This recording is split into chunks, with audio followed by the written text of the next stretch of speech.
Welcome back to the No New Friends podcast. I am your host, Silvia Costa, and I'm joined with a very good friend of mine today, Miss Angela Brito Baldwin.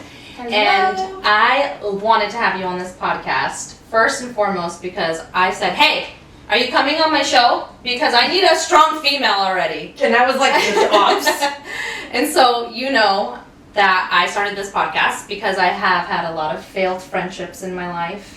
And I've grown a lot. I'm a mom now, and we've grown a lot. We know a lot about one another.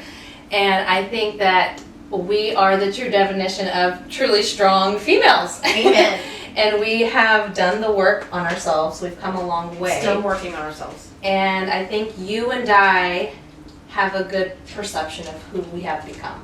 I think so too. And with that has come a lot of hard times and a lot of ups and downs. So I just want to share with you guys that even though someone like Angela and I can be in the limelight and look like we have it all together, we totally do not. So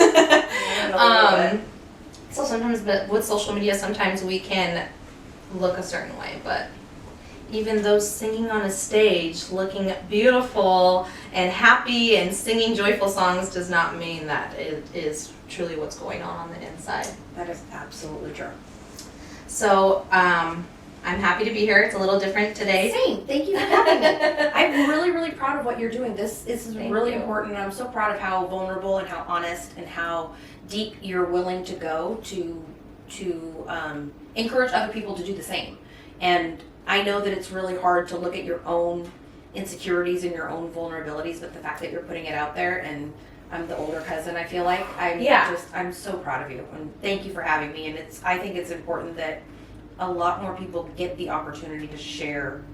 And Thank you for coming on and sharing, because it takes a lot also for the guests to come in here and decide to do this. But I'm happy that you're here and we get to talk. I love it. We are very similar, so you guys will learn that. For those of you guys just listening along, we are actually in the comfort of Angela's home. She invited me so graciously, and Angela's drinking a Coca-Cola, because that's who I am. And I'm drinking out of this beautiful cup that says Soldado on it. And we're just comfy. We're in our blankets. We're going to have a girl chat, and we're just going to talk about the highs and lows and how we've come. We've also been courageous enough to admit, growing up in a Portuguese family, we admit that we go to therapy and we're damn proud of it. Therapy changed my life, and Dr. Lando is my best friend. I absolutely adore my therapist, and I think that more people should have the opportunity to be able to talk and express themselves and work through feelings and work through emotions with zero judgment, and with professional help letting you know that the way that you're feeling is valid. The things that you're thinking are valid, that you're not weird, you're not doing things wrong by processing things the way that you're processing things. And it feels really good to be supported with somebody who can say you're doing the right thing by being in therapy. And I wish more people had the opportunity to do that. I agree with you. When was the first time you remember being in therapy? My dad died when I was 7 years old in an accident at work, and my mom went to something called the Widows Network. And the Widows Network was an organization that they did social events and had meetings and helped, and I guess they had like group counseling sessions to help recent widows get through with people who had the same experiences, and they would put the kids all together as well. And I think through that, I went through some therapy. A lot of my memories back then are very black and very dark and very, I guess it's my own mind's way of shutting things out from back then. Your coping mechanism. Oh, definitely. I don't remember very, very, very clearly, but I do remember seeing a therapist a couple of times. I remember what the room looked like, kind of. Don't remember what they talked about, but I remember it being very brief and with no explanation, suddenly being taken out of that therapy. Continuing with the group things with the kids through the Widows Network, but not going to therapy anymore. When I turned 20 is when I had my realization, my moment that I maybe we'll talk about that another day. But I ended up back in therapy again. And at the time, Kaiser was only offering 5 individual mentoring the therapy sessions at a time. And when I got done with my 5, you had to wait a certain amount of time before you could have more individual therapy. And they were pushing you into group settings. And I did my 5 individual therapy sessions. I thought they were great. And then they pushed me into group. And when I got into group therapy, I really, really struggled. I went twice at 2 different times because I didn't feel like my problems and my reasons for being there were as valid as the other people's. When I sat across from a woman whose husband was abusing her and she was living this, she had no money, she was trying to escape this horrible life, and I just felt like, okay, well, I'm just horribly depressed and I have panic attacks in the middle of the night and I don't know why, and I'm here because I can't have individual therapy. I felt like when I spoke up and it was my turn that, why am I here? My problems are not nearly as important as hers. Let her talk. And so that drove me away. And I had to wait such a long amount of time. I think it was like 9 months to a year that you had to wait before you could have more individual sessions. It kind of just fell off. Yeah. And then I went back about, I don't know, I think it was like 7 or 8 years ago. And I haven't stopped. And my therapist is just the best thing that's ever happened to me. He looks like Lando Calrissian from the original Star Wars movies. And so I call him Dr. Lando, and he is just tickled that I call him Dr. Lando. But he has, he's the complete opposite of me. I talk fast, I jump from topic to topic, I have like a list of things that I want to tell him all about. He has to like rein me in. So let's slow that down. And he talks very slowly, and he's very calm, and he's very meticulous, and he asks very poignant and good questions and makes me think about things in ways that my mind doesn't allow me to think that way. And so with him and the combination of being diagnosed and learning that, you know, sometimes when you're, not everything is firing at the same time, and not everything is receiving at the same time, and sometimes you need help for that to happen. And so with the combination of that, I've learned that therapy I'm going to be all dramatic. Therapy saved my life. No, but therapy really, really helped me become who I am, know who I am, be confident in who I am, and be okay with who I am. That's important. It's so important. I think the first time that I ever went into like a therapy, I was a teenager and I was very rebellious. Aren't we all, though? I admit it, Mommy. Our moms. Our moms are very similar too, which is probably why we're so similar as well. But yeah, our poor moms, we were very rebellious kids, and I think I was just getting bad grades. I never wanted to be home. And she's like, this girl has some problems. And she took me to like this, it was called Access Community. It was for kids. It was some type of outlet for kids. And I was such a brat. And I showed up with my makeup caboodle. And the lady was talking and I was doing my makeup the entire time. I'm like, I don't have a problem. I'm not going to listen to this lady. She's not going to tell me anything I need to know. And then I went to dance practice after. And that was the only time you And my mom was just like, this little shit. Like, I'm not going to waste my money doing this if this is how she's going to be. And that was the end of that. How old were you?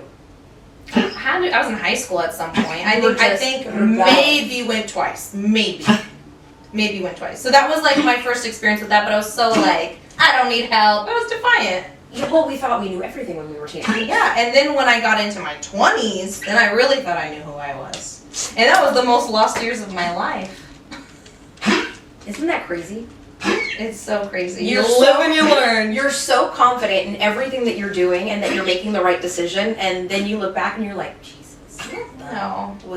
what it was molded happening? me into who I am. Oh, I don't, you know, I'm thankful for everything that I've gone through, everything that was horrible, everything that was fantastic, because it brought me to who I am today. I've been blessed with some incredible experiences in my life, but I've also been, you know, dealt some not so great blows that are not fair. Yeah. But you find balance. And you do. So Angela and I have known each other since I was Born. I was gonna say, you hate when I say these types of things because it makes you feel old, which you are not old. I'm older than you are. I will have like, you've probably known me since I was in diapers, but like my first memory of you is you being on stage, which is when you were also still almost in diapers too. Yeah, I was. And you were just somebody that I looked up to so much, and you hate when I say this, but I literally would look at you on stage as a little girl and say, I want to be that. I want to be on stage like her. Do you know how crazy that is? Because It's so true. Because my person was Ana Maria. Aww. Ana Maria and Tony Perez, I wanted to be like her. The very first thing She's that an I amazing did singer. when we were in the band, I got the same microphone as she did, Aw. and that she had, and I got a cabasa. Nobody knew what a cabasa was. Ana Maria was the only person on the planet that I knew that knew what a cabasa was and held one when she played. She didn't play a tambourine, she didn't play maracas, she had a cabasa. I didn't know what it was, but she had one, and I needed to have one. And since my very, very first performance on stage in a band, all the way through my last day with Raza, my cabasa was with me, and it was because of her. So cute. I would sit at the edge of the stage and just, I want to be her. I would sing the songs that she sang. So to hear you say that just trips me out, because sometimes you forget that you're doing the thing that you dreamt about doing when you were little. Mm-hmm. Like, I wanted to be Ana Maria, and then when I was 12 years old, I got a chance to be in a band, and then I was in another band, and then I was in another band. And sometimes you forget that you get to do the things that you dreamt about doing when you were little. You too. You looked at me, but you were in a band, and then you were in another band. And you got to do it. Fathers, And then you got to sing Fathers. And we got to do it together. I mean, but doesn't it blow your mind? It's so crazy how life takes us twists and turns. So my cousins and your first cousins, my first cousins, were in a band, and Angela got to be the singer, and I got to watch, and our families were somewhat always intertwined, because wherever the bands would play was what we did on the weekends. But then our parents were like friends too, and everybody knew each other. Yeah. So I call her Mom Lang, which is mom in Portuguese, and she calls my Mom Lang is just mom in Portuguese. So we're very close, and I'm very glad that we got to experience a lot of the same things together. We're both in bands. And then you got to release an amazing album. Like, I'm serious. I'm not just saying that, Angela. To this day, I still play it. Like, I'm so happy. It is one of those albums you can play from start to finish, and you cannot do that with a lot of albums. I love that. Thank you. Seriously, it's so good. So well done. Props to the whole production of that. It's I love that. so well done. Thank you. And then you invited me to sing at your show. Yeah. When you had your opening for the CD, for your CD release party, and that was really special too. My releasing my, I used to joke when, back then, I never thought I would get married. So my CD release party was the wedding reception I was never going to get to have. Oh yeah, I So, remember you saying that. I was telling everybody that my wedding reception is going to be a party. My CD release is going to be a party. So I have a hair stuck to my lip, and I'm sorry for video people, but I keep touching my lip. Audio people, you don't see it, you're lucky. But I wanted it to be a party, and I wanted it to be a show with the people that I love to hear sing. And I have so many friends now that sing Fado. It's like, I'm really lucky. I have just can I say shit ton? I have a shit ton of talented friends. I can list all my band friends that can play any instrument that you could pick up. I can list all my singer friends that can sing any song that you throw at them. I mean, I've got like talented friends. And that night I got to pick, they didn't let me pick all the ones that I wanted because otherwise the show would be too long. But yeah. I got to pick the people that were singing with me at the time, that we were having like a great time.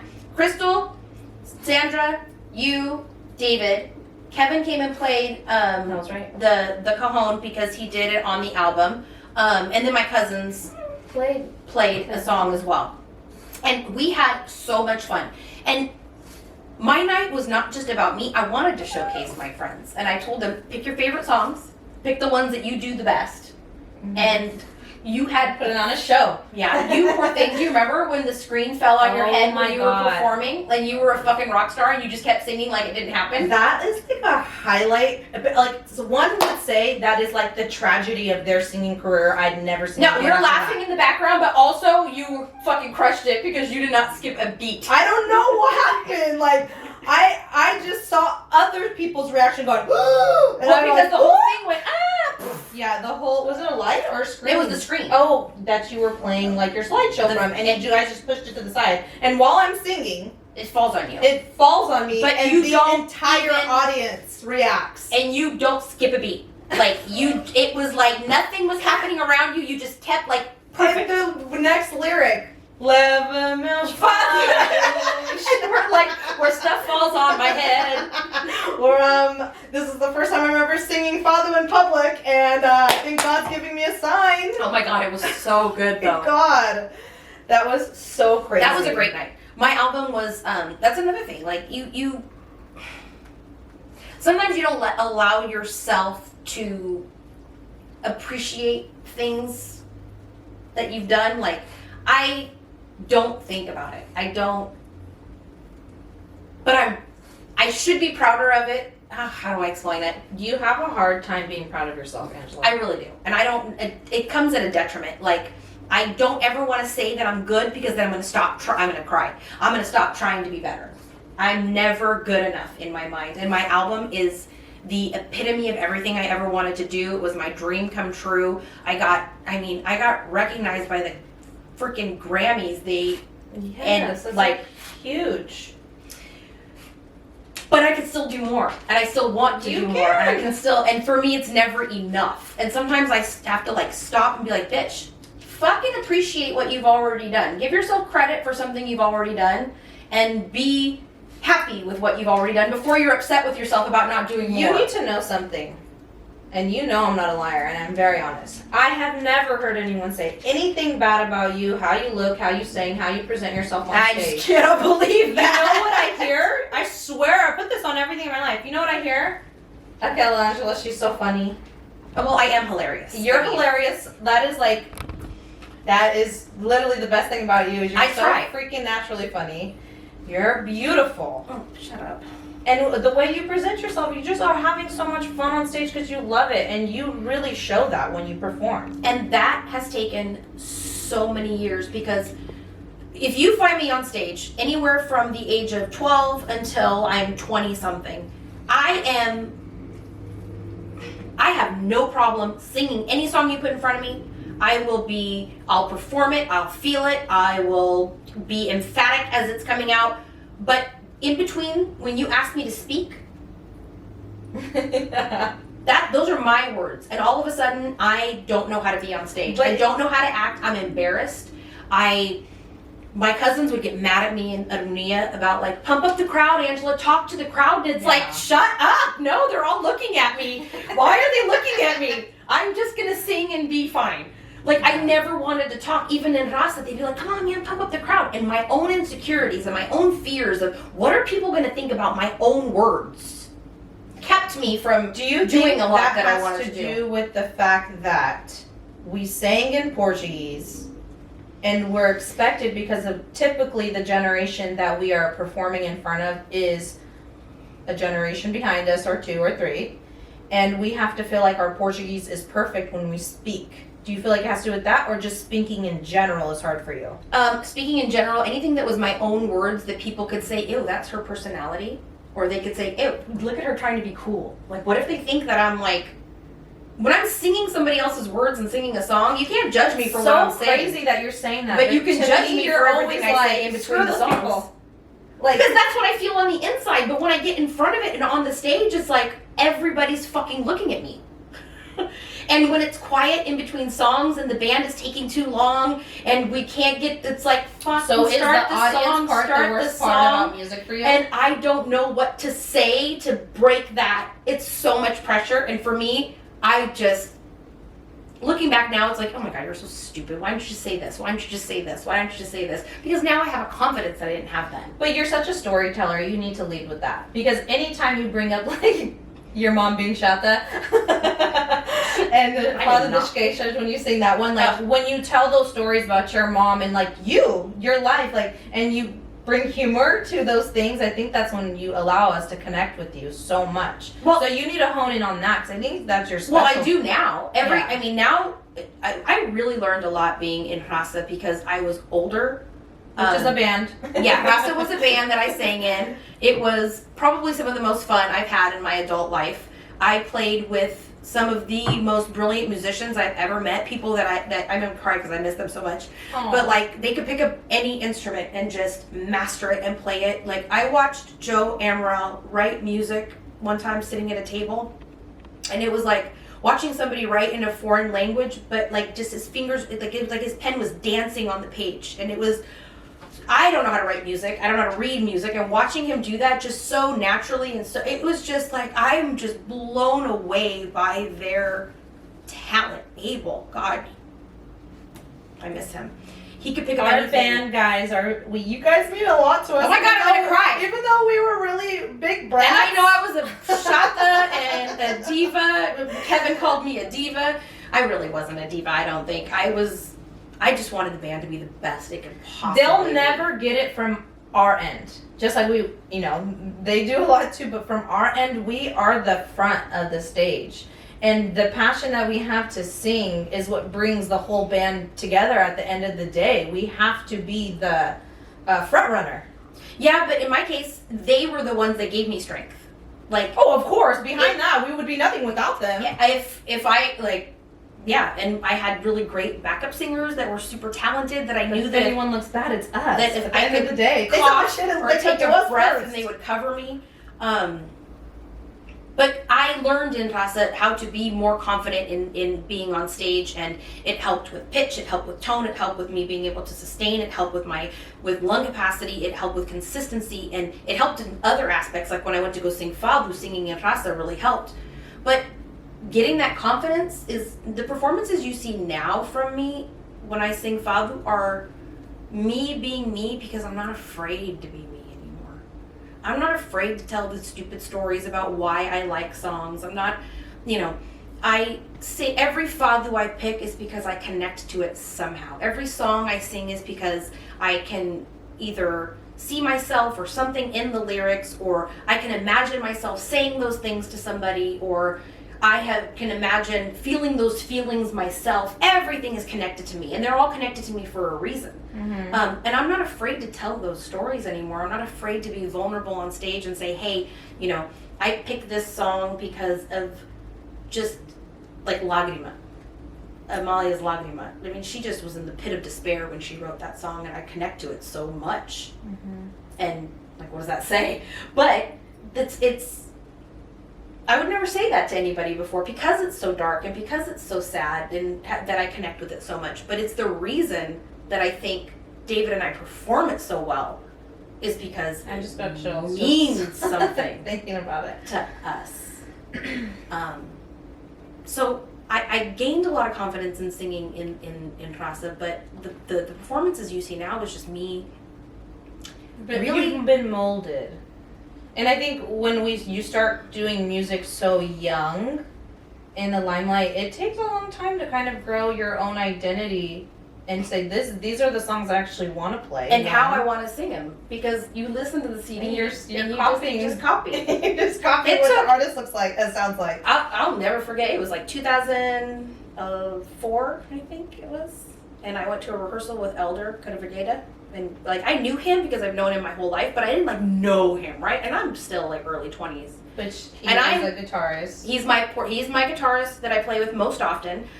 Plays Portuguese guitar. He plays every instrument under the sun, but he plays Portuguese guitar, and he's also the producer of my CD, and he really helped me put my vision into my CD, or my album. How do we call it? He's like a somewhat of a mentor. Oh, and he's definitely my mentor. But then in 2004, he was just a musician that I was going to go rehearse with, and super intimidating.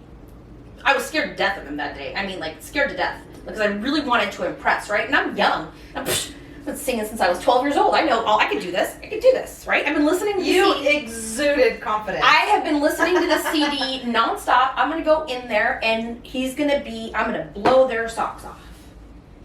I sang that song, and he looked me dead in my eyeballs.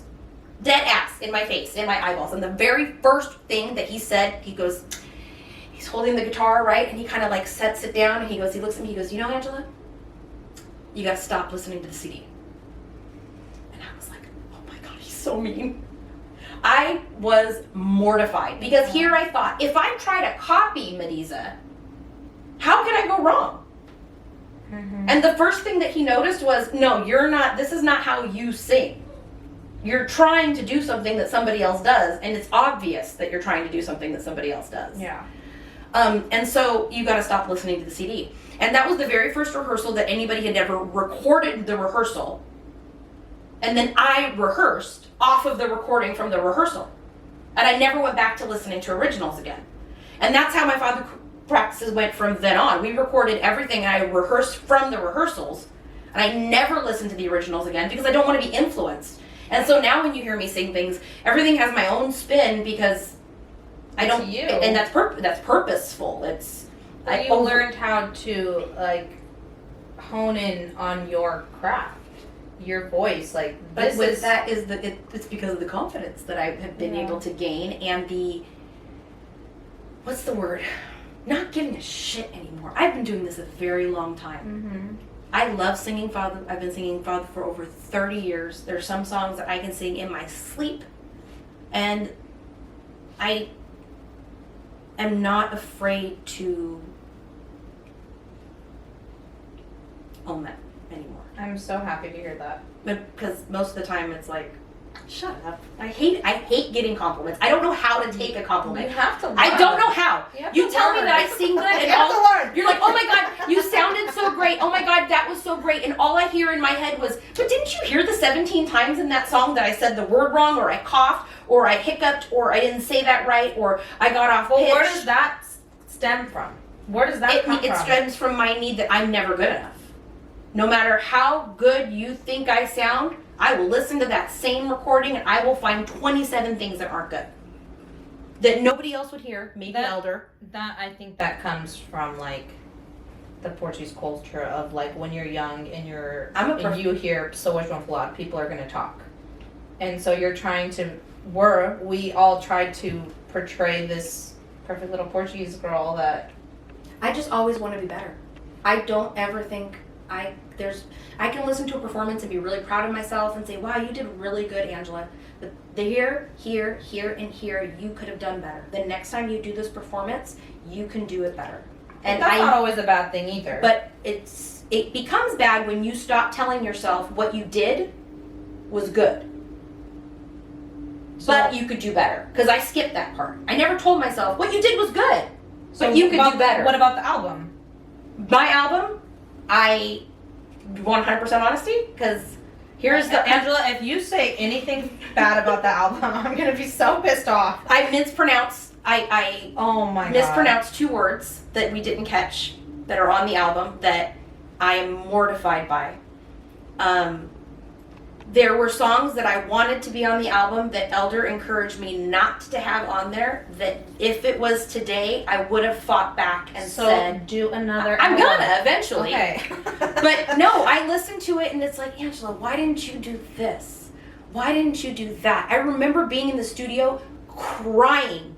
And the reason that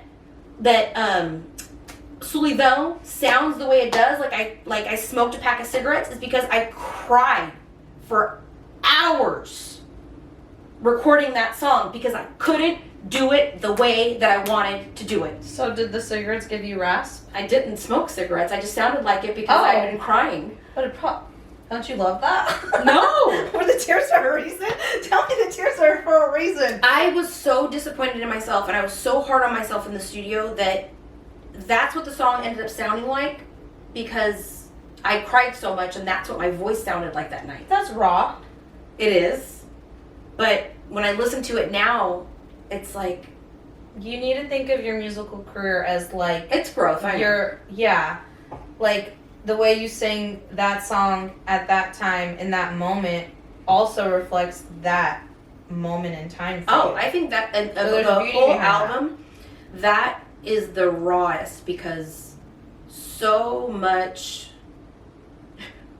that day, so much happened that day that I was struggling. I was struggling, and I was crying, and Elder's trying to build me up, and you can do it. I wasn't hitting notes, and crying does not help when you're trying to keep your throat good, and, I struggled. And then when I heard it, and it wasn't exactly how I thought it was going to sound, everybody said it sounded great, but it didn't sound like what I wanted it to sound like. You know what I'm saying? And so when I listen to it, I hear Imperfection. it's not exactly what I wanted it to be like. Yeah. I didn't want that to happen like that. I didn't want that break there. But like I said, sometimes you have to listen to what other people say, and it's not always about what you think. You know, that's a lot of people's favorite song on there. It's weird, So right? Maybe your opinion just does not matter. For It that does song. not, apparently. Maybe everyone else's opinion does matter in that case. Yeah. I mean, but then there's other songs on there that I had a freaking blast in the studio recording. Grande Rouge is like Portuguese rap. I had so much The fun amount of times doing I've that danced song. in my living room to that song. Isn't it fun though? It's so good because we also have a folkloric background. So we have dance and Portuguese folklore groups. Yeah. And that is a lot of your like roots yes. when it comes to being Portuguese and everything. So I love that you have I feel like there's parts of being Portuguese, like if you think of it like, so I've dipped my foot. Portuguese spectrum. Here Right, we go. I've dipped my foot in folklore, in Fado, in conjunto and stuff. Like, I'm not a Suriana, so I never really got to live the carnaval life. Me either. No, I don't know if Nothing that's bad, I don't know if but- that's a high five thing, because it looks fucking fun. No, it's not that it's a bad thing at all or a good thing. It's that there's not a lot of us carasas. Well, yeah. The carnaval thing Everyone's looks Soriana but us. fun. I get to see my friends dressed in drag and singing fun songs that have like plays and dramas, and it's like, you know, I didn't get to do that because we didn't do carnaval No, as it did look like as a lot of continent fun. people, right? They get to stay up all hours of the night and drive everywhere and do all Yeah, this. And it, I mean, it looks like a ton of work, and I'd be super lazy and the worst at it. But it looks like so much fun. So much fun. And then there's things like, you know, the dance group that I was in, we did dance. My parents started a folklore group, Portugal, California, before I was born. And they did dances from all over California. Then when I was a kid, from 3 to 18, I was in the Luso Youth Council 16 Contra Costa. We feel good. Oh, we feel so good. Looking at you, 16 people.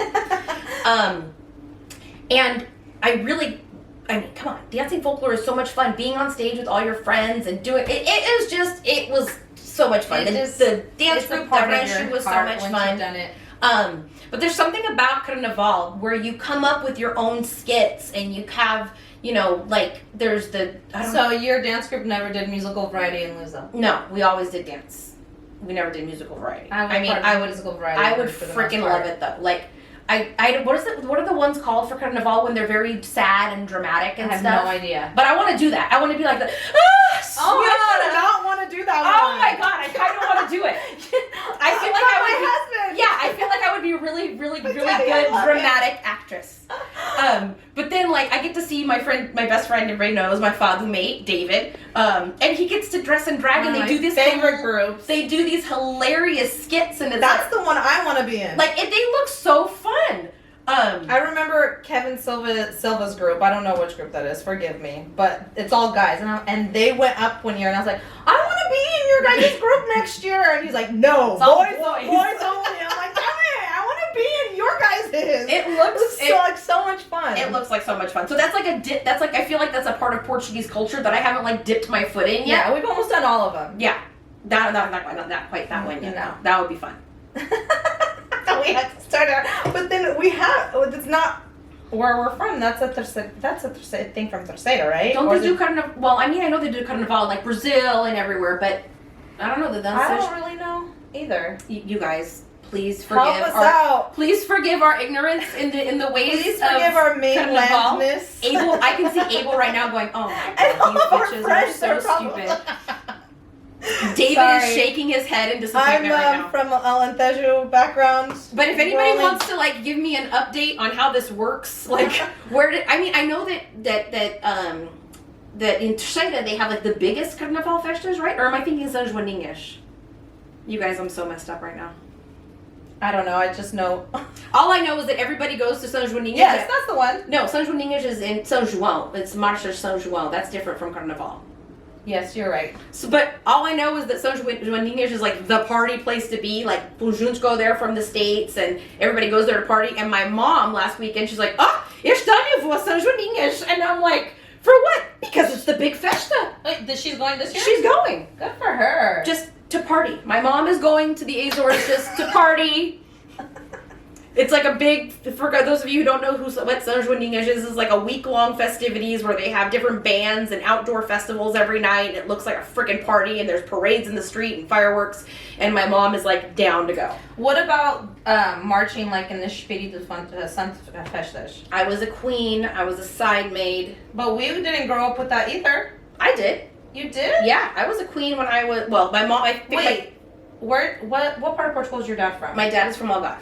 And then your mom? My mom is from Beira Litoral, but Aveiro Ilhavo is where she's from. So both mainland. I thought the mainland they didn't do queens and stuff. No, but when they came here, the organizations in our area did it. So, Okay. Like, I was a part of it too. Growing up in El Cerrito and Oakland and all these surrounding cities, they had something. We were always involved. I was a queen. I just always wondered what the American folk thought on Sunday mornings when they'd look out their window and they'd see the parade going by. The parade of just various queens. Well, I can tell a quick story about. Dresses.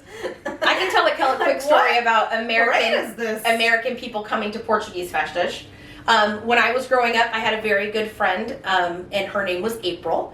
And she came with me to a bunch of Portuguese Fechados. And I remember one time we went to a matança de porco. Oh, I brought some of my white friends too. Totally normal for us, right? But she comes in and there's a dead pig with flowers stuck up in it, like hanging at the end of the hall with a pan at the bottom collecting the blood. And this child, we're young teens, I would say 13, maybe 14. She's like hysterical because she's never seen a dead animal before, let alone a dead animal that's like big. Like on display and enfeitada, it's decorated. Like there's glorified. Right. They're celebrating the pig, so they decorate it, right? And she's like in hysterics, and she wouldn't go further into the hall. She had to call her mom to come and pick her up. Wait, how old was she? We were like 13, 14 years old. She had to call her mom and come pick her up because where am I? Of the dead pig, and I felt so bad. And then another time she was over our house for dinner. And I think it was her, maybe it was my friend Rachel, but one of my American friends, and my mom sucked the eyeballs out of the fish, and she leaned over to me and she goes, "Did your mom just suck the eyeballs out of the fish?" And then like, perfect timing, my mom goes, and spits out the little eyeball bone, and her face was like, "Yeah, my mom just spit out the eyeball bone." Oh my God. Sometimes the American friends, she grew into it, like after years and years, she was like used to it. Yeah, some of my American friends would like look over into the pot when they're at my house. I'm like, I know it doesn't look good. There's a fish head looking at you. It's very good. I know there's a fish head looking at you, but I swear to God, it's gonna taste My good. grandma used to boil chicken feet just raw and. Oh no. I'm scared of chickens in all ways, shapes, or form. I don't even want to look at their feet. No, thank you. It has a name for it. It's electorophobia. It's real. It's called growing up poor. It's called electorophobia, and it's a fear of flightless birds, and it's real. That's crazy. They're dinosaurs. So and we were they're talking little about freaks like, of the nature. spectrum of being Portuguese. We lost. We were saying that we dipped our feet in all the Portuguese things by singing in a band and doing dance groups and stuff like that, but not doing carnaval. Do you feel like most of your identity was being Portuguese or being a singer? Yes. Do you still feel like that's part of your identity, or do you feel like there's a separation of Angela versus the performer? Well, there's always a separation from the performer, but I've been performing since I was 12 years old. There's every single part of me is. I live and breathe being Portuguese in music and in service to my community and to my culture. I feel like everything I do is on the weekends. We're at the hall. I'm a director of the Holy Ghost Society. I'm, constantly going to Fechados and supporting other organizations. So I would say, yeah, part of my identity is just being Portuguese, but no, I separate the performer from me, I think. Don't you think? Yeah. But I also think like those moments of you on stage when you're saying funny things about your mom is also you in real life as well. Yeah, I don't really see a separation. I don't really see a separation. I feel like I'm very different. I really have enjoyed, especially my gigs at Uma Casa, because it feels like home. Just David, watching it on film feels like it has such a good vibe. David and I, that's our house. Like, tell them who has provided. Ugh, God, tell them who I love you so much. And I just We're friends on social media. that I've never met him in that person, restaurant I don't think. and his vision to provide the fado ambiance the way that they do it in Portugal with no amplification, with, you know, sometimes we do it in the daytime because we just can't help it, you know, daylight savings and Yeah, you know, all yeah. the lights stuff, but with the food that he serves, with the ambiance he provides, with It's in San Francisco, by the way. yes, the Anybody wants to Mikasa go. restaurant, she will put the info down at the bottom for you and we will hashtag everything. We are providing an experience that's as close as you can get to what you get in Lisboa. And not only because of the environment and the food, but also because of how we put on this show.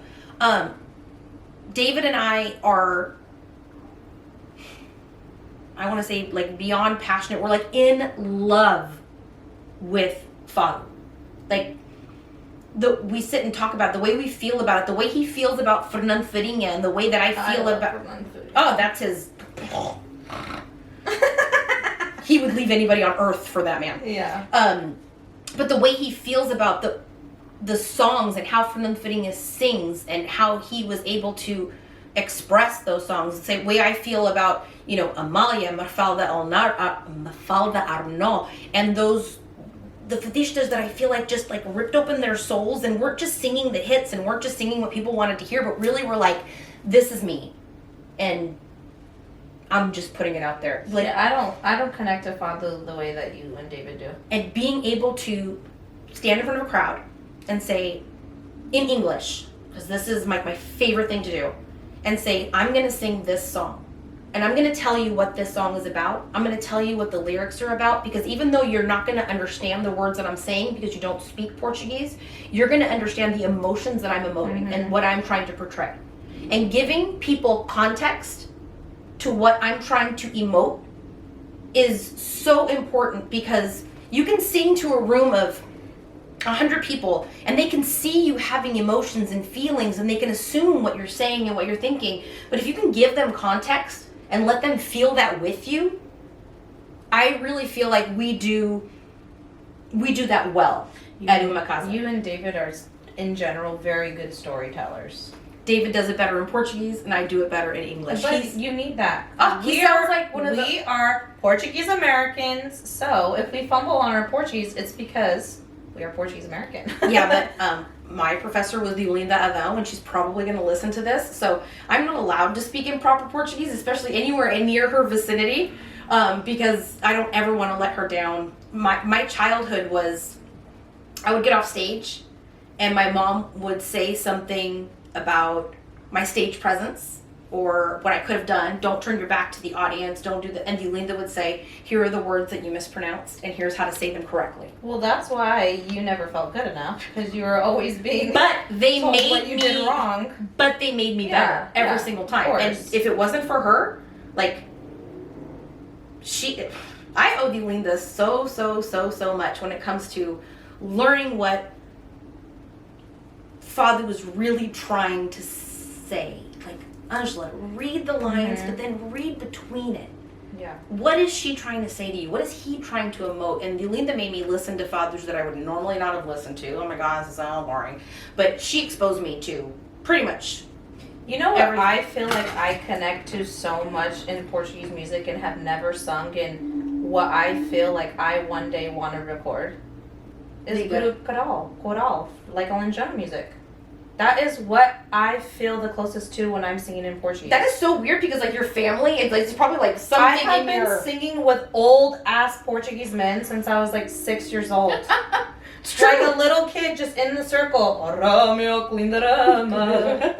I literally have the suliço. I just have it in me and like So the bring it back, harmonies. y'all. I don't. Who else is Olenjana? Anybody- Olenjanu? Why do they have to be? You have to be from Lisboa to sing fado? No. No, but there is like Are there rules? no, but there is a type of voz when you are singing Olenjana music, and not everyone knows how to do the suliço. But my dad still does it, and there's a lot of people that still do it. So I just gotta record it one day because You should. I don't think I've ever heard anyone in my age ever sing anything like that here. I see it happening over there, videos on YouTube and stuff. But I think that's the root of my music. Is Do right it. there. And I sang Fado because I loved to sing, not because I loved Fado. Yeah, I was told one time by somebody, and I don't know if I 100% agree with it, but I kind of do because I don't know. It's complicated, but just singing Fado doesn't make you a fadista.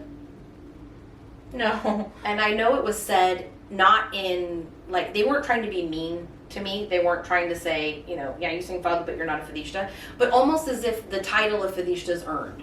Yeah, I would never call myself a fadista ever in a million See, years. and that's something that you choose to do for yourself. But I also did that for myself. I never allowed people to call me a fadista until I was only singing fados. Then, because before that, I was just a singer who sang fados. Because I wasn't dedicated to fado the way that I am now. And so I didn't like it when people called me a fadista then. I was a singer and I sang fado. Mm-hmm. And I felt like fadista was a title that you earned somehow. Do you feel like the same singer singing in English? No. Me neither. I feel like I sound sing in English. so stupid. I feel like I don't know how to sing in English. Okay, you know what's hysterical? So David Garcia says that when he sings in English, all of a sudden he starts singing in an accent. He doesn't know where the accent comes from, but he talks like this, and it starts to come out like, and he's not really singing in English. For me, I think I've been conditioned, and I went to voice lessons. I did, and everything in voice lessons, all the years I went was in English. But I never had to do the recitals and those like production things because I was doing actual performances with my bands and stuff. So I kind of got excused from that. So the only English singing that I ever did was just in voice rehearsals in my small confined space.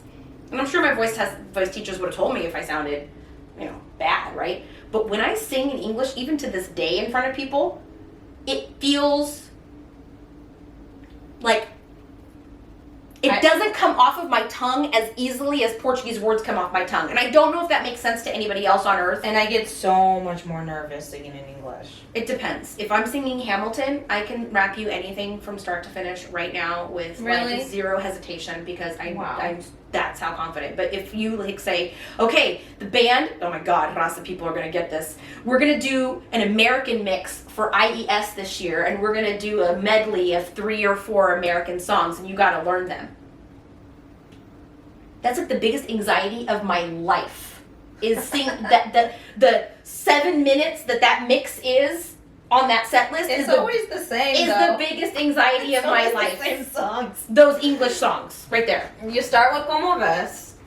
No. I'm talking about like we did. I had to do.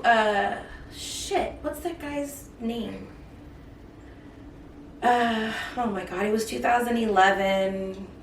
It was a rap song. Rapper's Delight. No, it was. Shit. You guys are gonna be like, Angela, it was this song. And somebody's gonna know. And I rapped it with Tony B. And I'm like, he's good at this shit because that fool could he can rap anything. And he was great at it. Me, I was like, the song is too low for me. I sound stupid when I'm singing it. I don't even know the song in real life because it's not the kind of music that I listen to. And I just felt like a poser, So Angela and I sang for cover Stupid. Portuguese, Brazilian, Latin American bands.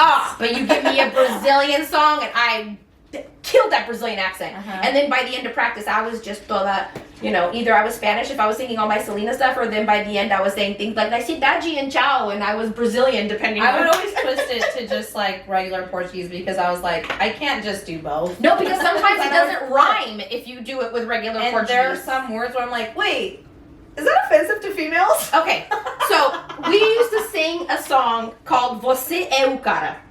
And it's Você me pisa, me machuca, mas fazer o quê? And I'm reading the lyrics of the song and she's like, it's talking about he beats her, but she loves him because he's the one. And I'm like, I've been singing this song for like 6 summers in a row. This is ridiculous.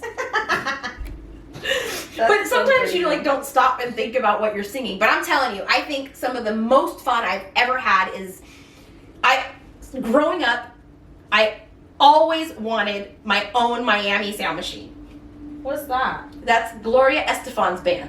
Oh, yeah. Gloria Estefan's band was called the Miami Sound Machine. She is a huge Like, And so when I started singing in Raza, and I had a horn section, and I had percussion, and I had these musicians that knew how to play anything you threw at them, I was like, I've got my own sound machine. It was a dream fucking come true singing in that band. yeah, We had, I agree. I had the same feeling. they were just the best. And, you know, everybody, you know, grew up. We and- didn't sing in the same band, No, by the way. different ones. bands, but same deal. I was lucky I got to sing in 3 different bands with 3 different sets of musicians, and all 3 different bands taught me a shit ton of different things. And then I got to sing Fado with everybody. So many different people. With everybody. And it took you so many places, and then performing for the dance groups took us to like every Portuguese hall you could think of. Yeah, but I think my teenage years took me to every Portuguese hall I could think of, because I could get to the Buhawk Hall with no map and no MapQuest in 1996 with my cousins, all of us crowded in one car, like with no problem. I don't know. Specifically getting to Thornton like in a friend's car. I don't know how we're alive. Yeah. I don't know. We would drive to like Buhawk. I don't even know how far away that is, but like between Buhawk and home, we would stop at a Denny's, maybe a Lions. You know, How to be Lions. remember man. Lions? All my cousins used to work at Lions in Hayward.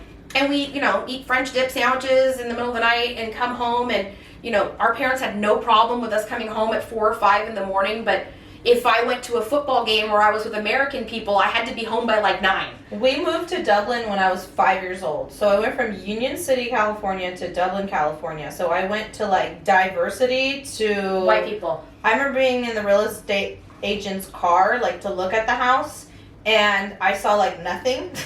And I'm like, where are we moving? Like it felt like the farmland. Well, yeah, because Dublin was nothing back then. It was There were no nothing. malls.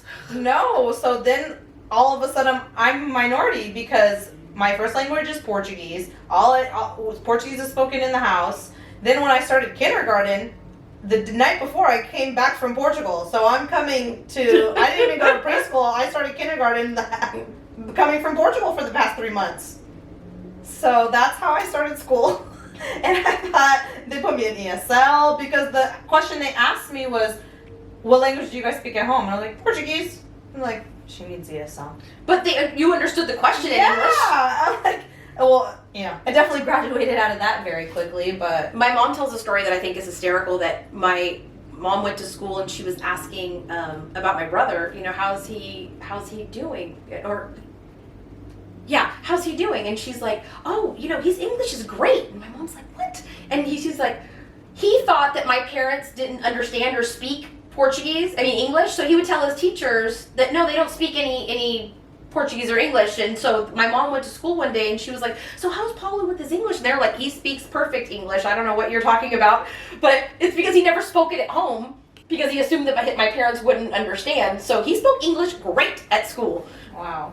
Spoke Portuguese great, spoke English great, and then my parents had no idea that he was speaking English because he never spoke it at home. And he told the teachers, my parents don't speak English. Yeah. Like, I'm 5, it's fine, we can translate, I'll translate for you.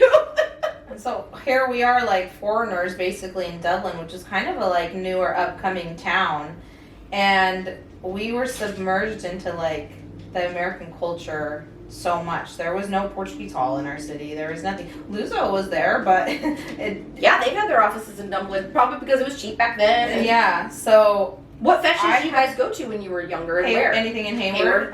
Because my parents were in Union City, and all of our cousins were Hayward, San Lorenzo area. So And the Cavisuj is right there. Cavisuj and C Street were our main halls. The San And we- Leandro Hall was right there too, though. Yeah, I mean, my cousins all played in the Philharmonica and the marching band Mm-hmm. for them. So, but But it carried was a flag. I was asked to carry a They flag. made me wear a white pleated skirt and white pantyhose and white shoes, Me and I my cried. sisters knew we wanted no part of that.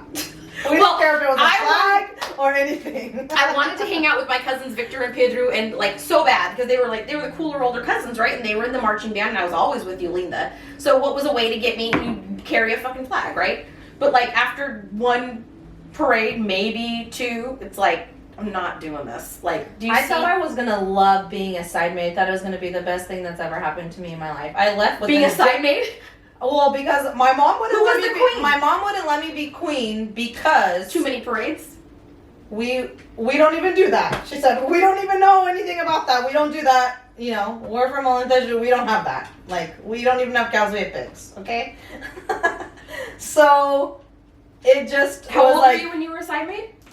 like 13. Elena was the queen, and then Celestia was the side maid. So that's when I first had my first like Portuguese friends, besides my cousins and like people around my family. Mm-hmm. That was my first exposure to like Portuguese friends and kind of growing up teenager. And so Celestia, her brother married my sister. So from like 12, 13 years old, being a side maid, it like Hello. literally like my whole life is so different because of that moment. I became like best friends with Elena and Celestia, and then I met all my other friends, which then turned into me getting to know people in a Portuguesa in the dance group, and then all of our families and people from the dance group all joined Isn't that together, crazy? married each other, and this and that. And some of the best friendships I've ever had came from that dance group. And then meeting Portuguese people led me to being in bands and babysitting people's kids and being bands. Well, the band thing too, people knew my family.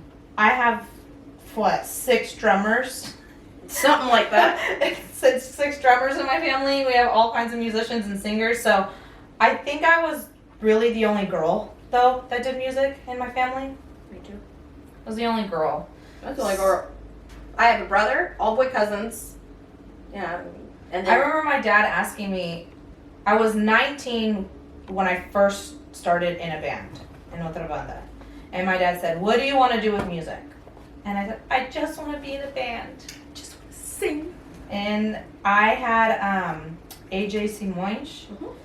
He was one of the first people that really like taught me how to kind of like be a singer. This is your job. This is your role. This is what you have to do. Typically the singer makes the set lists and you have to know all the lyrics, and I'm commander, right? But Nobody told me that. he would pick the songs I was gonna sing. I didn't pick the songs. And he would have me go home, and it was on a tape, and I would rewind, and I would play, write down the words, and if it weren't for Portuguese school, then I wouldn't have ever known how to write or read in Portuguese. And my Portuguese is not the best. I understand everything in Portuguese, and when I'm not nervous, I think I speak pretty well. But the fact that I could read and write in Portuguese, I would say I'm pretty close to fluent. It's just I get nervous when I talk. And the voz nós and all that is what's hard. Portuguese is one of the hardest languages you could ever learn. I say it all the time. I get atropellada on my words, which means like I get tripped up on my words because I feel like sometimes I'm thinking in English and I'm trying to translate and speak at the same time, and then sometimes I'm thinking in Portuguese and I'm trying to get it out at the same time. But I get like everything starts. I get so excited, or everything just like is all jumbled and on top of each other. My Portuguese never sounds like clear. But then again, I go back and I listen to myself speaking in English, and sometimes it sounds the exact same way. Yeah. But I'm much more nervous speaking in public in Portuguese than I am in English. I would rehearse what I was gonna say in between songs at home. Yeah, I just didn't talk in between songs. That's how I fixed it. Literally. Muito boa noite. Muito boa noite, estamos aqui juntos, Costa. I hope you have a great time, and then bye-bye. And then we're gonna take a short break. I'll be right back. And then that was it. That was all I wanted to say. And now it's Yeah, like I with have fathers- like little. With fathers, it's even worse. Now I hear Elder in the background, ding, ding, ding, ding, like literally trying to start the song, and I'm like, but let me tell you 17 more stories about when I was. João Cordeiro helped me a lot with my pronunciation. Me too. He was the one sitting next to me in the studio telling me how to pronounce words. That's why when we listened to the final cut, and it was something that I didn't notice until like 3 years later, or maybe even 4 years later, that I mispronounced 2 words. And if everybody missed it, it must have been a take that we didn't think we were going to use, or something that, and I'm just, the opening line on a song, and it's just like, fuck. If anybody's listening to this and getting their first impression from me, they're gonna hear that. Okay, shut up. You're already doing it again. But it was just a miss. Do you still do that? Do you still feel like every time you sing, do you feel like I did that wrong, or I didn't do it perfect? You've let go a lot of that, right? You have to. I'm nicer to myself. I'm kinder to myself, but I'm not satisfied. Well, that also is what makes you an artist, right? Like, I don't ever want to be if you satisfied. listen to, like, I don't ever want to listen the to myself. evolution of any artist, they've only hopefully progressed better. and gotten better. I don't ever want to listen to myself and be like, oh yes, I've done it. Like when I think of like Anamora, she started very traditional with her Fados, you know, covering a lot of Amalia, doing a lot of like the favorites and stuff, and now she has such a cool vibe about her. And yeah, she's become her own identity, and so you've grown as an artist in that sense too. yeah, but I think that Anamura goes home and listens to her albums and says, I could have done this, I could have done that, I could Yeah, have done we this, all I could do, have so done that. I think that's everybody normal. would have done it. That's normal, but you just have to Um, love yourself a bit more because I've been you're kinder to myself. I've Yeah. been allowing myself to really appreciate what I did and listen to a performance for what it is and not for what it could have been. And that's something that helps. I guess Elder and I talk about this a lot about. He's older than I am, obviously, and he's still in a place where it's never good enough. And we're like, is it ever going to be? no. And I don't think it's ever going to be. I think there's always going to be the need for me to want to do something better, for me to want to try it again, for me to want to do another take, for me to, you know. But when you get more mature, you're gonna listen to some of that stuff and you're gonna be like, I was so young, like, Oh. my young voice, like, What about, do you ever look back at yourself and you're like, shit, I was so fat, and you back then you were like, oh my god, I'm so fat, and you look at your pictures of yourself now back then and you're like, Jesus, what was I complaining about? I look No. fantastic. It's the same thing.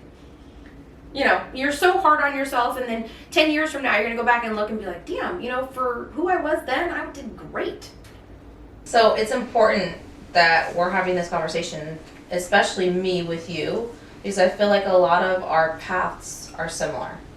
Our moms, how they are towards us is similar. We have tough moms, and they are going to tell God us bless how it is. Yeah, like if we don't look right in something, they're going to say that's ugly. Yeah, and I think, you know, while new moms probably wouldn't say those things to their kids now because they don't want to like damage their self-esteem and stuff. You know, honestly, I think a lot of the stuff that my mom said, She meant well. yeah, she For never, sure. I mean, they never meant to hurt us, and Never. they did with the best they could, and I know that they probably shouldn't have said some of the stuff that they said, but I'm not like damaged or, I am irreparably damaged, aren't we all a little bit, but like that did not irreparably damage me. Yeah. And in those years when we were in bands and stuff like that, in general, our mothers are also very like, they are our biggest fans. Oh, They yeah. don't miss a show. They are always there, and that is something to say about the mothers that we have, because there are a lot of parents that don't show up, and we had mothers that showed up. Yep. And Showed up, brought people, showed us Oh, off. yeah. So proud, Yeah. told everybody. Then showed up the next day and the next our time. people bought tickets. Yeah. Okay. That's true. Family represents. For sure. We need an entire section. But it also is, it was a comfort because I had that support system. You know, even in the bands and in the dance group and with Fado-De especially, my mom is so proud of everything I do. And it's like, I don't deserve her, you know.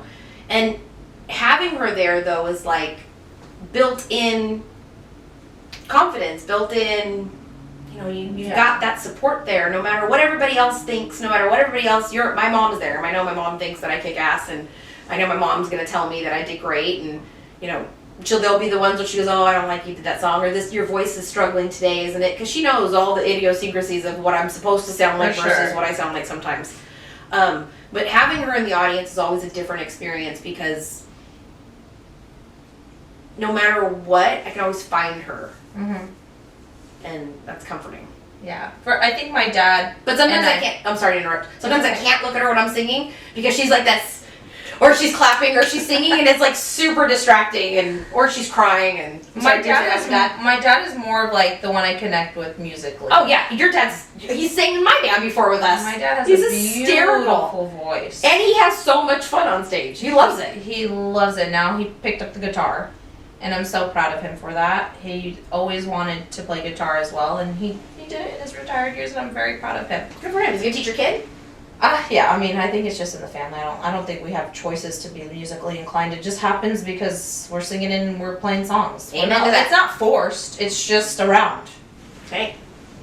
With all of that brought, I think being in the band and stepping out of like family band and singing at family parties, and then going to like kind of the real deal, being in a band, it brought a lot of insecurities. Well, yeah, people are paying you to hear, to listen to your band play, or if it's Fado-De, to listen to you sing, and all of a sudden it's like, you have to do your best, you have to be professional, and it's a real thing. Like, it's not just singing with your cousins anymore. This is a job. You're being paid to do something.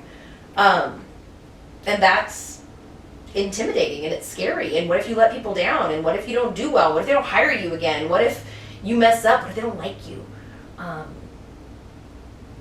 You know, it's so hard having that pressure, because you're not only just trying to impress your mom, you're trying to impress the hall. You're trying to get your own band, you don't want them to be pissed off at you that, you couldn't carry the show. And I was petrified a lot of times on stage, especially, and people wouldn't know it. Nobody, anytime I say that I'm nervous on stage, people are always shocked, but there has never been a moment, and there will never be a moment, where I am not nervous as fuck performing, ever. There will never be a time where I'm not nervous. I am always nervous. There are degrees of nervous, but I am always nervous. There have been times when I'm shaking so much that the little podiums that we stand on were shaking because I was shaking so hard. yeah, I've had my legs shaking like that before too. And I think it just comes from wanting to be the best we can be, and knowing that everybody's looking at you. Like, yeah, the whole band is 11 people, but when you're singing, they're probably looking at you, right? Unless it's a guitar solo or something, people are, or they're dancing. It's not a concert, so people aren't staring at you. You also have a personal life, and you're going through shit, and then you gotta go on stage and perform. Ha ha ha ha ha. Yeah, because it doesn't matter. You're doing a job. It was so hard. Doesn't matter what's going on in your life. You go on stage and you're doing a job. You can go watch any of my performances, and you'll never have any idea that I had like the worst morning of my life that day, or because since 12 years old you turn it off. It does not matter what your personal life is, because it's not about you. Yeah. You turn it off. Sometimes with Father, though, your personal life can really help, because especially if you're trying to emote certain feelings, and it really helps you dig deep.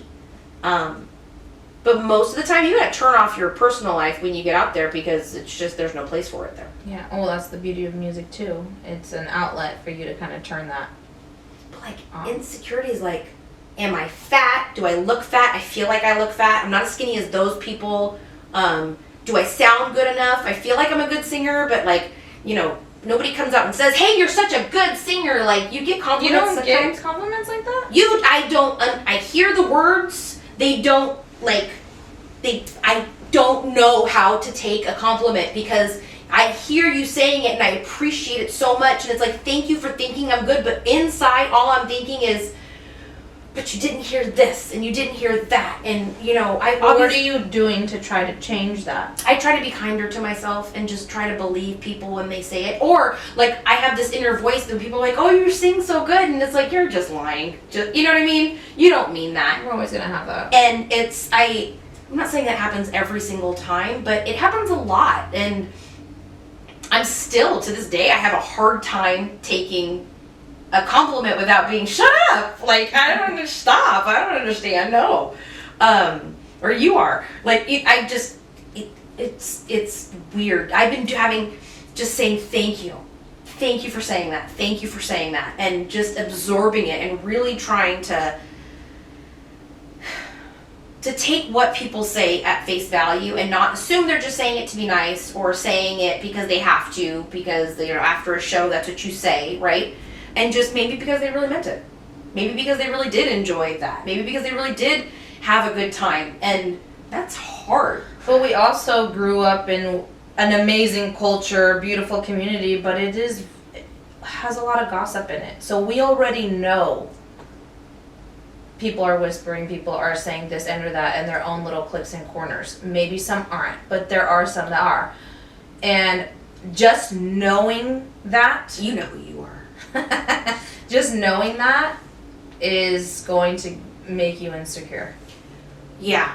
Mostly, what I thought everybody was saying and what I assumed everybody was saying was all in my head. Because being Portuguese, American, and speaking majority of the time English wasn't good enough spreading for some of the older generations. Yeah, and I was a little too, what's the word? Some people said that I was too jokey on stage, that I didn't take it seriously enough, that Yeah, a lot of feedback. that I talked too much on stage, but all those things that I heard as a kid that I thought were, and I say as a kid because I started singing when I was 12, but a lot of that stuff kind of stifled who I wanted to be on stage because of those negative naysayers, and sometimes, being what you think everybody wants you to be instead of being who you want to be is easier and safer. And I'm really glad that I grew out of that. It took me a long time, It takes a while. but now I'm going to perform the way I want to perform, the songs that I want to do, because that's what I'm feeling at the time. I have some songs that I will sing every single show no matter what because they are my absolute favorites and it's my show. And I get to sing the songs that make me happy.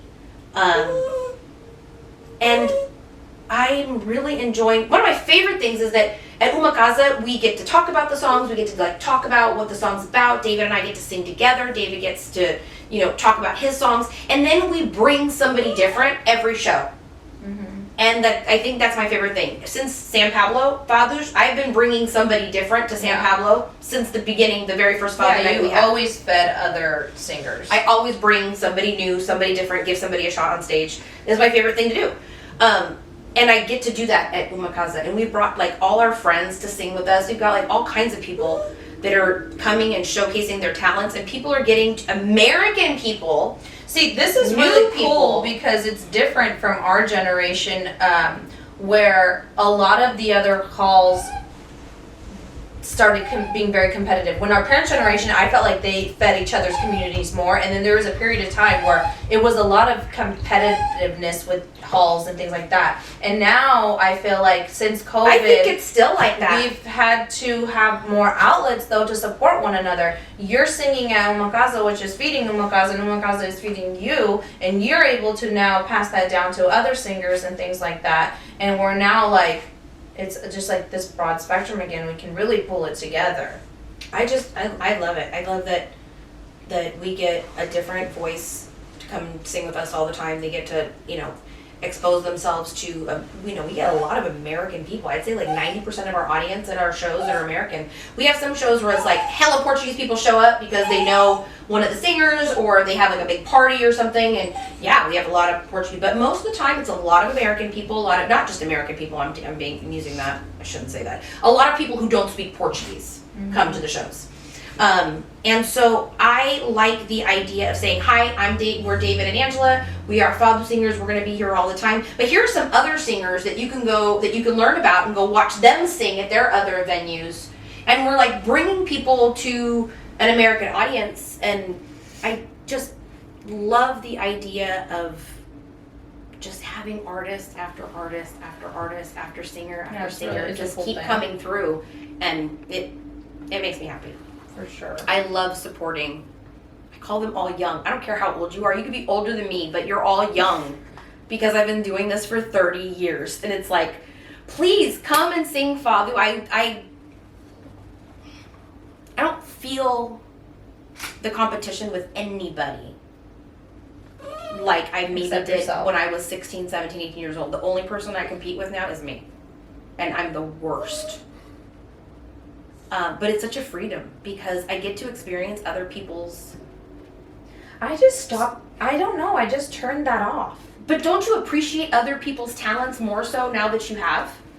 When I was 16 and 17, 18 years old, and I was singing in Nova Geração, and there was another singer, even if it was a dude. A good band, by the way. I felt threatened. They couldn't have their band and be good, and I have my band and be good. Yeah. I felt threatened by that. But by the time I was in Raça, it was I want all my friends to have bands so that we could, like, Lisa was singing and Silvia singing, like, all my friends can have a band, everybody gets a band. I know. I like and that it was too. just so much fun. I never felt competitive with anybody. But it could be the reason why we felt that too. We grew up with doing music with our family, so it was always like a fun thing. That's true. And then once we kind of stepped out of people being our family, there is kind of like, oh, there's another girl that sings. But with me and you, we've always felt like family, so it's different. We've never had that competition thing. No. Ever. But If anybody hears crying and whining and dogs, I have dogs. I have 3 dogs. Angela's a good dog mom. I'm an excellent dog mom. They're spoiled beyond belief. But one of them right now is being scratched, and she's very dramatic and likes to let people know that it feels good. So for all of you listeners, we're surrounded by puppies. the 3 might be in the shot, but for you listeners, I've got 3 poodle mixes that are just adorable and fluffy and super duper poofy right now. In those years, I exuded so much confidence, and You did. No one would have ever known that you were insecure and that you were so insecure. I just thought that like I knew who I was and what I wanted and everything like that. I think at the end of the day, I always have like the same morals. I really wanted to settle down at some point and have kids, and I knew that was always something that I felt was for me since I was a little girl. And so I had a hard time in my 20s. It's like you're identifying years in a way. You're trying to identify like who you are, and I had to disconnect from a lot of things, and I think even music was one of them, because music was connected to the Portuguese culture, and the Portuguese culture has a lot of judgment for me and fed a lot of my insecurities, and I just wanted to cultivate Silvia and figure out. That's fair. After I had a lot of like hardship, which you guys will hear in episodes before this, a lot of hardship, I got to a point where I had to seek help because I couldn't figure out why I was sad. And after I had the kids, after Zachary in particular, I had to tell my husband, I think I need to talk to somebody. Good for you. I need help. And through that, because our lives have been so fast paced, and what's the next special, what's the next thing, what's the next adventure, especially when you're young and you don't really have that many responsibilities, my life slowed down a lot. And so I started processing finally things that I would just wake up and start drinking or partying again or going to the next festa and skip through processing what happened. I was able to process, I had to process those things in my 30s as a mom, and so much more anxiety, fear, and shame and guilt came with that. So I had to relearn my story. I had to literally relearn, acknowledge these things happened to me, also not give myself all the blame for those things. Right, give yourself some grace. I had to find how to give grace to myself, and for when things would happen to my kids, I would say it's because I did this when I was younger. God is punishing me. You can't do that. And I know I'm a good mom. I know I'm a good wife, and or I wasn't deserving of You are a Roger. great mom. We were just having this discussion off camera, off top. You are a great mom. Thank you. I appreciate that. And nothing gives me more joy in the world than my kids, just like your dogs. It's not quite the same. My Rogers is I always say my heaven sent, because I really prayed for someone like him. And when I started to really give myself grace is when these things that I dreamt of as a little girl started happening. I do believe in manifesting, and I do that so much more now. I'm more in touch with myself, good things are going to happen today. We are good, we are beautiful, we are bold, we are strong, everything is going to be good. And I could have a bad day, but I never let that carry on. And I thought that I had it all, being in a band, a Portuguese band, and my voice was at its prime, my body was at its prime, and I thought I had it all, and I was crumbling. And I had no idea that I was crumbling until I got to the crumble, to the bottom of the very last crumble. and I had to pick myself up.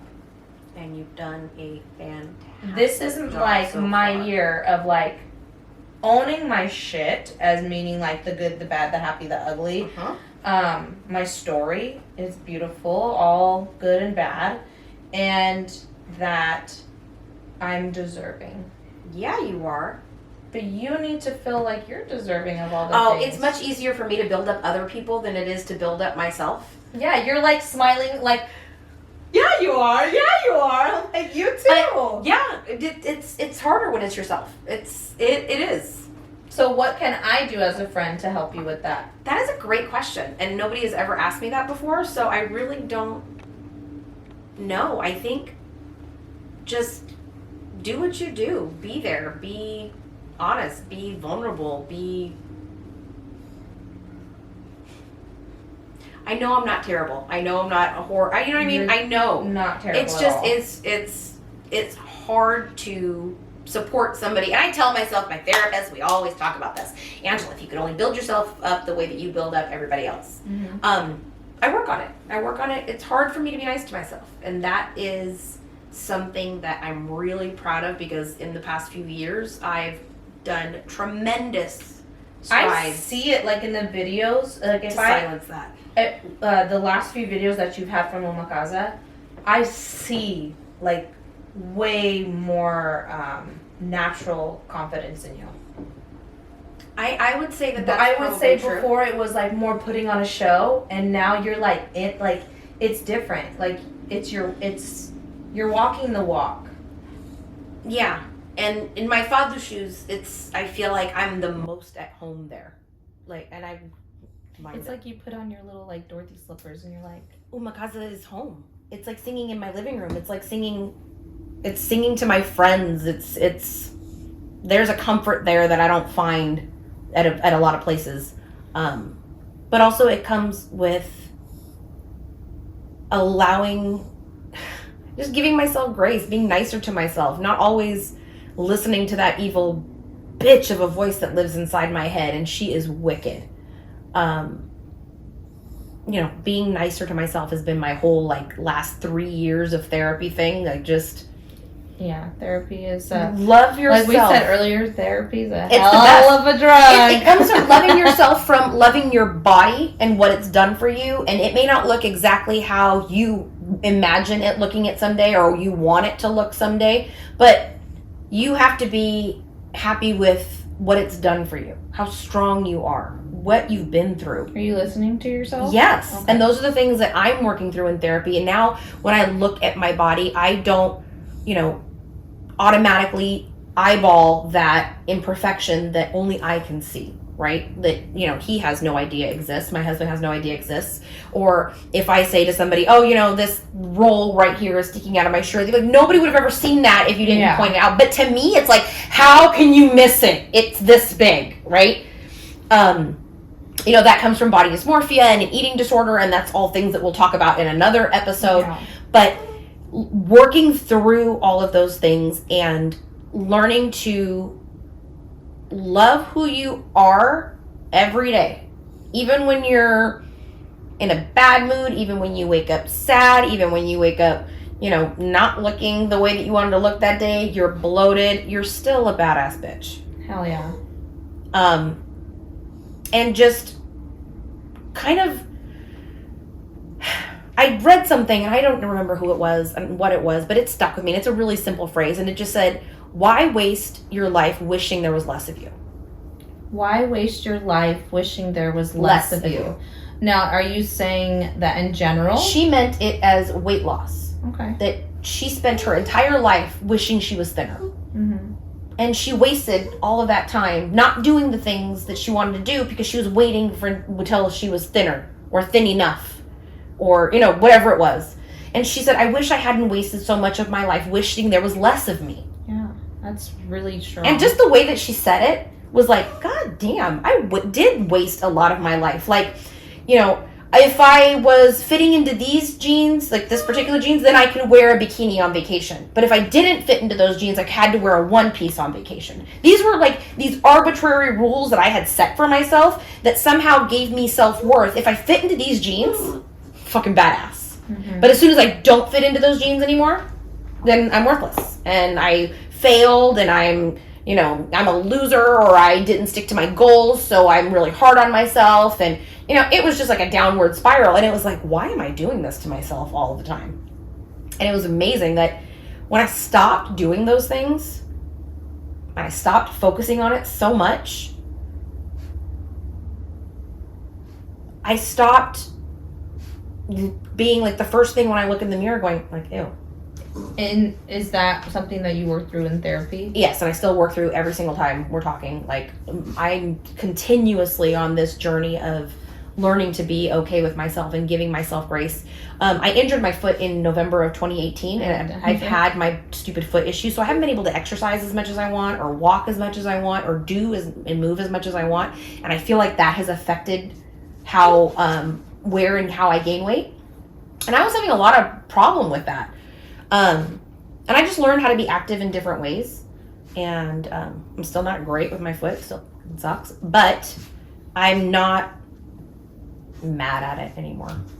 I like how I look. Mm-hmm. I like, my husband likes how he's my husband, by the way. His name is Rob. He is behind the camera. He's behind all 3 cameras.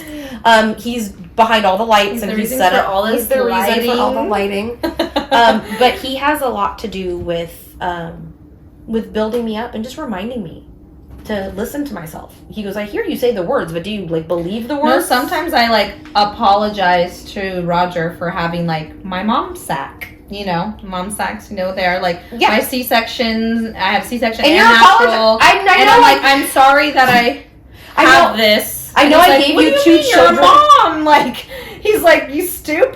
What are you talking about? And I'm like, but you feel the need to apologize. Yeah, it's fucking crazy. Apologizing that I have this body that created 2 human beings, and my body stretched out way more than it should have.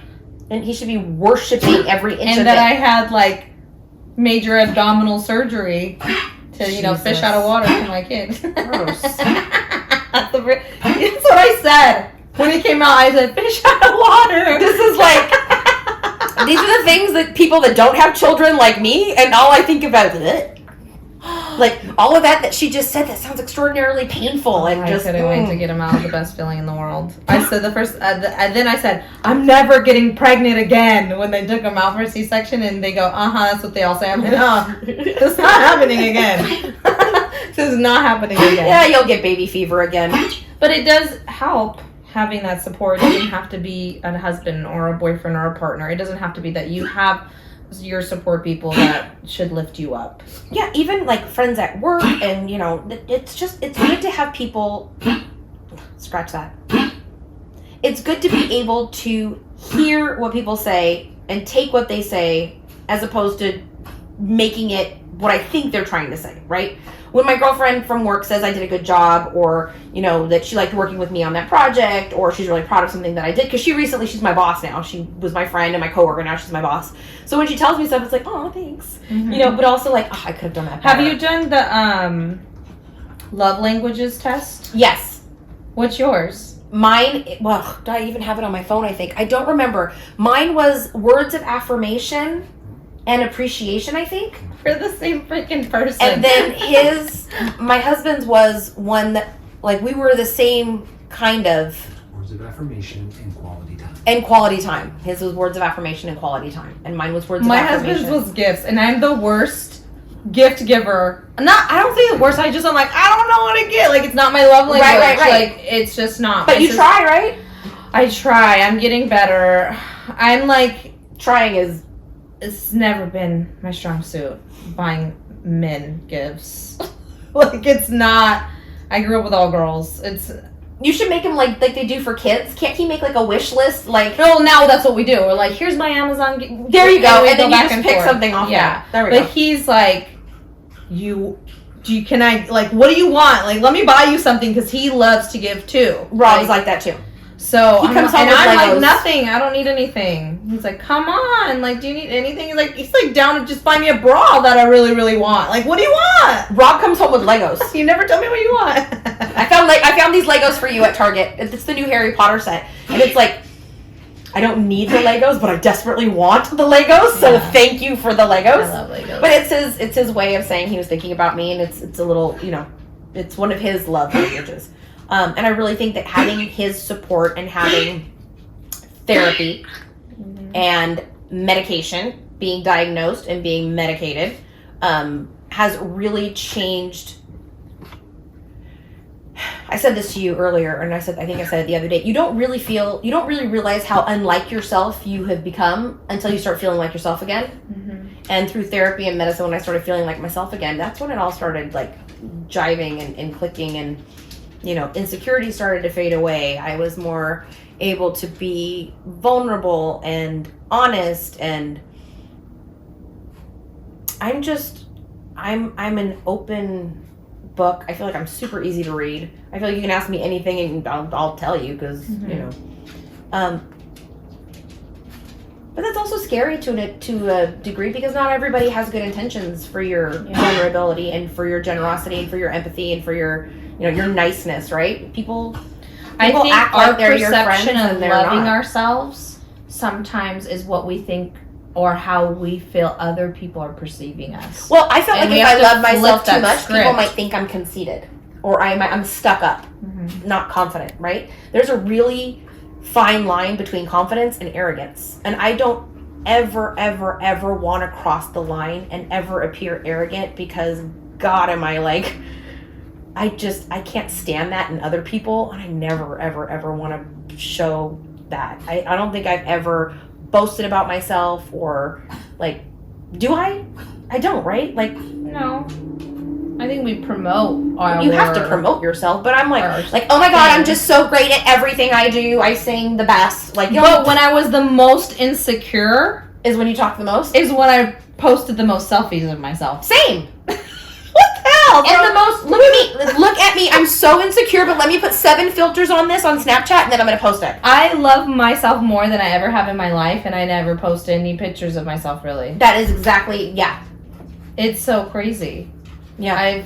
I've learned to love myself, because I've also felt love on a different caliber when it comes to my kids, to my husband, and him really wanting me to like do what you got to do to feel better. Like, I'm just here to support you and everything like that. And I just felt, I think, judged in every other relationship and circumstance, and I wasn't able to be fully authentically myself and own it. He knows everything that I've gone through, and my story becomes his story, and things that I post too, I say, hey, are you comfortable with me sharing this? Because some of those things are just for me and him to process and work through, and also make me the wife that I am to him. We both have a big guard around ourselves when it comes to who we let in. And so friendships, because now I've created this like safe bubble with my husband and my kids, and now friendships are hard for me to cultivate and have, because I don't want to break that what I have right now. But I know that it's also not healthy for me to not Expand. Yeah. Well, you don't have Or to like, break your bubble. You can have things outside of your bubble. You can add things to your bubble. Mhm. You could be like Mickey, like the main bubble and then 2 little bubbles stuck on top. Yeah. Extra bubbles, friends, extracurricular activities. You don't have to. You're literally keeping yourself in a bubble. Metaphorically, literally in a bubble. Yeah, so I'm stepping out of my bubble Aggro. here with this podcast and Yeah, you everything are. that I'm doing, and I'm letting people know things that maybe they would have never known about me, and to maybe see that the Silvia that is on stage and singing is not the Silvia that you thought you knew. No. And I hope that through us talking and being honest about what we've gone through, that other people will know that they aren't alone if they feel the same way. I know that when I listen to your podcast and I hear you say some stuff, it's like, bitch, girl, I'm feeling this. Like, I have felt that before. And I know we talked about a lot of Portuguese things today, and I hope your non-Portuguese listeners know that, we apologize for all the Portuguese references that you guys may not have understood, but it's a huge part of our life and culture. Huge part of our life. Sometimes it's hard not to. I really hope that somebody listens and says, that we're brave enough to talk about those things, we can be brave enough to talk about those things too. And Well, when we spoke the other day on the phone, we talked for 2 hours. We hadn't talked in a long time. physically. Like we do our passerby stuff and things like that. But you had said something that really hit me hard. And you said, when I learned that my personality traits were symptoms, it really hit me hard, because I think that is me too, where I thought I was this big extroverted person because I was a performer, but at the end of the day, I'm very introverted, and I enjoy that person, and I don't have to be like, ta-da, look what I can do all the time. I have a talent, and I enjoy that, but I really actually do and love being, with myself. Nothing better than driving by yourself and listening to your music and sitting in your own thoughts. I've had to learn how to do that too. I never got to sit in my own thoughts. I was sitting in everybody else's thoughts. And through therapy, I had to break open all of those wounds, and now I'm starting to mend them, and I'm just like loving this part of my life because I feel smart. Like, knowing and you myself. must feel like strong and I don't feel kind of incredibly strong yet. I think I'm getting there. good. There must be a sense of being in control because you're the one making these decisions and wanting to do these things. I'm proud of you. It takes a lot of guts to open up hard things to talk about and talk about them. So how are we going to... You mentioned about when your symptoms are, your personality traits are symptoms. Meaning, like, What I meant by that was, ADD, Yes. ADHD... so when you realize that things like, well, she's talkative and she talks too much and she doesn't sit still and she jumps from project to project and she can't focus and all these things, and you think that they're personality traits. Oh, Angela's just a motor mouth. I've been a motor mouth my whole life. I've always talked fast. I've always not been able to shut up. But then when you start working through yourself in therapy and they start pointing things out, it's like, these things that I thought were personality traits my entire life were actually symptoms of something that I didn't even know I was going through. Yeah. And like, it hit you, it hit me, like, whoa, like, that's not who I am. There are things that I'm doing because of what I am. Like, it blew my mind. Yeah, I definitely needed to have some type of medication when I was in school because I could not pay attention at all. And I think instead of looking dumb in class and not knowing the answers, I was the class clown, or I was the loud one, because I had to be something else because smart wasn't going to be it. I felt like I just worked harder to get the same results as the other kids in my class. I gave up on school. I was like, I'm not good at it. I'm not doing well. I try to listen, I can't. So I'm just going to flourish in another way. And you did. And I had fun. I loved people and theater and performing and just being out there, and just I've always done really well just communicating with people. So, you want to hear how messed up I am? But like the rest of you haven't been listening. In high school, I was singing in a band, a real live band, on the weekends, had a job, was getting paid cash money to sing with my cousins, be in a band, on stage, performing in front of people on the weekends. I was too embarrassed to try out for my school drama club. Too embarrassed to try out for choir at my school. Because those are American kids. Those are like... I sing Portuguese. I can't go to American and sing in English. What if they make fun of me? Like, I could be on stage and perform, but I was too embarrassed to even try to do it at school because I was just so worried about what the kids would think. They already thought I was weird. I couldn't go to any, like, American parties because, I don't know those people. I don't know their parents. I can't, my mom didn't know their parents. I couldn't go. I was already only going to, like, Portuguese Fechados on the weekend, not hanging out with the school kids, so I already thought I was weird. And then, like, I wanted to do those things, but I just had no guts, I was not confident at all. I wanted to try out for cheerleading, try out for the, what was the other one called? The pep squad? Well, not pep squad. It's the color guard? No. Yeah, it is, yeah. No, but who are the cool ones, like the best ones? Oh my god, you can't say best ones. Well, like at our school there were tiers, and like the coolest and like the most cool chicks were like this one level of cheerleader. The baton? I don't know what they were. I was never one of them. I was never cool enough to be one of them, but I wanted to be that. Wait, I have to check my DoorDash. This is real life because I sent my son a Happy Meal. I have to make sure it gets to him. He's literally having the best time ever. Let me just text my mom. The Happy Meal got there. Happy Meal got. We could literally talk all day about our Everything. mental health journey, and I think we have to save that for another episode. Got it. This is like the intro to Silvia and Angela's Merda de Vida delas. This is part one. Part one. Fadista Fridays. But What'd you say? I said Fadista Fridays. but I'm not a fadista. I don't consider myself a fadista. We have to come up with a name for our little duo. Fadista and Friends. Huh? Fadista and Friends. Fadista and Friends, but it's her show. Now you need your own show. No, I want all my friends to have podcasts. You get a podcast. You get a podcast. You get a podcast. People will be like, Angela, can you shut up? Please shut the job bastante. Thank you. Thank you so much for having me on your podcast. This is a really great. I'm really proud of you. I'm really glad that you're having this conversation. I'm glad that you're inviting other people to have this conversation because it's kind of tough to sit here and know that everybody's going to know all the business about me and stuff, and it's kind of liberating in a way. Yeah. I know that we have Taking control. another podcast scheduled where we're going to talk about more personal mental health journey stuff, and I'm really excited about that. But this was, I think, super fun, super Us. definitely. That's how we talk on the normal. And I hope people had a good time listening to us, and I agree. If you could give advice to somebody about finding a way to maybe more so love yourself more, what do you think that would benefit someone? Like advice that can benefit someone to love themselves a little bit more, because it's hard. it's hard because I'm still working on it myself. But I have a stupid little exercise that I do that I learned from my therapist, like one of my very first visits with him. And he told me to practice this when I went home, and I thought it was so stupid, and I just ignored it. And then I started doing it, and it really works. Anytime you look at yourself in the mirror, smile. Even if you're just passing by the mirror, even if you're just brushing your teeth, even if you're just looking for a second to fix your hair, smile at yourself. And continue to smile at yourself. And do it every time.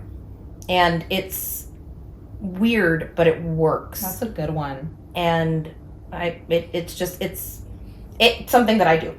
That's really good. And the other thing is that you're better than you think you are. Ooh. And that's almost always the case. Yeah. No, it is pretty much always the case. You're better than you think you are, and you're capable of more than you think you're capable of. And just keep telling yourself that. Amen, sister. And then if we want to learn more about Angela herself, Angela. Well, last year my official fan page on Facebook got hacked, and they were trying to make me pay them money to get it back. I had 7,500 followers or something on it, so it got shut down by Facebook. So I don't have an official, but you can find me on Pandora. I have my own station on Pandora. Just look for Angela Brito. You can look for me on iTunes. You can look for me on Amazon, or look for my pages on Instagram. Vida Fadista.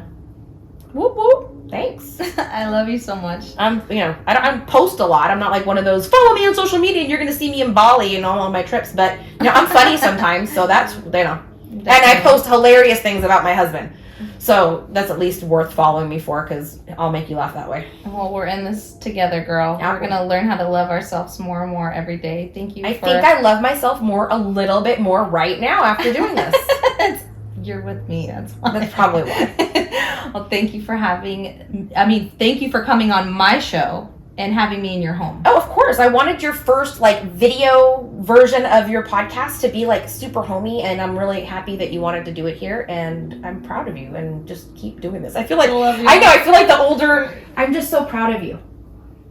And now I'm gonna cry, but I'm not gonna. Thank you guys for listening, and the episode will drop, and I will post all of the links to Uma Casa, to Angela's page, and maybe some resources to where you guys can seek some help. I know there are a lot of different outlets we can use. It's not always therapy. It could be through exercise, yoga, eating better, talking with a friend.